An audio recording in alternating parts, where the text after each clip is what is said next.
ಓಂ ನಮೋ ನಾರಾಯಣಾಯ. 2026 ವರ್ಷದ ರಾಶಿಯವ್ರಿಗೆ ಏನೆಲ್ಲ ಫಲಾನುಫಲ ಇದೆ ನೋಡೋಣ ಬನ್ನಿ. ಕೊನೆಯ ವರ್ಷದಲ್ಲಿ ನಿಮಗೆ ಧೈರ್ಯ ಇರಲಿಲ್ಲ. ಈ ವರ್ಷ ನೀವು ಧೈರ್ಯದಿಂದ ಎಲ್ಲ ಕೆಲಸಗಳನ್ನು ಮಾಡ್ತೀರಾ. ಈ ವರ್ಷ ನೀವು ಯಾರಿಗೂ ಕೂಡ ಹೆದರಲ್ಲ. ಎಲ್ಲಾ ವಿಷಯದಲ್ಲೂ ಕೂಡ ಬೇರೆಯವ್ರಿಗೆ ನೀವು ಪ್ರತ್ಯುತ್ತರನ ಕೊಡ್ತೀರಾ. ಈ ವರ್ಷದಲ್ಲಿ ನಿಮ್ಗೆ ಎಲ್ಲಾ ರೀತಿಲೂ ಕ್ಲಾರಿಟಿ ಸಿಗುತ್ತೆ. ಈ ವರ್ಷ ನಿಮ್ಗೆ ಓಡಾಟಗಳು ಜಾಸ್ತಿ ಆಗತ್ತೆ. ಓಡಾಟ ಮಾಡಿದ್ರು ಕೂಡ ನಿಮ್ಮ ಕೆಲಸ ಕಾರ್ಯದಲ್ಲಿ ನಿಧಾನಗತಿಯಲ್ಲಿ ನಡೆಯುತ್ತೆ. ನಿಮ್ಮ ಫ್ಯಾಮಿಲಿಯಲ್ಲಿ ಯಾರಾದ್ರೂ ಇಂದ ನಿಮ್ಗೆ ಬೇಜಾರಾಗಬಹುದು. ಇದರಿಂದ ನಿಮ್ಮ ಮನಸ್ಥಿತಿ ಚೇಂಜ್ ಆಗುತ್ತೆ. ನೀವು ಎಮೋಷನ್ಸ್ ನ ಪ್ರೀತಿನ ಯಾರಿಗೆ ಕೊಡಬೇಕು ಅಂತಾನೆ ಗೊತ್ತಾಗಲ್ಲ. ಈ ವರ್ಷ ನಿಮ್ಗೆ ಮದುವೆ ವಿಚಾರದಲ್ಲಿ ತುಂಬಾ ಒಳ್ಳೇದಾಗತ್ತೆ. ನೀವು ಧೈರ್ಯದಿಂದ ಮದುವೆ ಆಗೋ ತರ ಮನಸ್ಥಿತಿ ಬರುತ್ತೆ.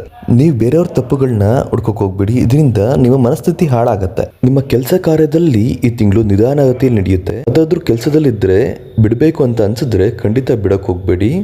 ವ್ಯಾಪಾರ ಮಾಡೋರ್ಗೆ ಈ ವರ್ಷ ತುಂಬಾ ಅಭಿವೃದ್ಧಿ ಆಗತ್ತೆ. ಏನೆಲ್ಲ ಮಾಡ್ಬೇಕು ಅಂತ ಅನ್ಕೊಂಡಿರ್ತೀರೋ ಯೋಚನೆ ಮಾಡಿ ತಾಳ್ಮೆಯಿಂದ ನೀವು ಮಾಡಿ ಎಲ್ಲ ಸಕ್ಸಸ್ ಆಗತ್ತೆ. ಈ ವರ್ಷದಲ್ಲಿ ನಿಮ್ಗೆ ಆರೋಗ್ಯದಲ್ಲಿ ಚೇತರಿಕೆ ಆಗತ್ತೆ.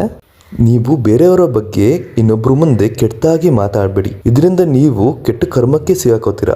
ಈ ವರ್ಷದಲ್ಲಿ ಜೂನ್ ನಂತರ ಇನ್ನೂ ನಿಮ್ಗೆ ಜೀವನದಲ್ಲಿ ಅಭಿವೃದ್ಧಿ ಆಗತ್ತೆ. ಯಾರೆಲ್ಲ ನಿಮ್ಮನ್ನ ಆಡ್ಕೊಂಡಿರ್ತಾರೋ ಅವ್ರಿಗೆಲ್ಲ ತಕ್ಕ ಪಾಠ ಕಲಿಸ್ತೀರಾ. 21 ದಿನ ಬಿಡದೆ ಮುಂಜಾನೆ ನೀವು ಸೂರ್ಯನಿಗೆ ದೀಪ ಹಚ್ಚೋದ್ರಿಂದ ಏನೇ ಸಂಕಷ್ಟಗಳಿದ್ರು ಈ ವರ್ಷ ಪರಿಹಾರಗಳಾಗತ್ತೆ.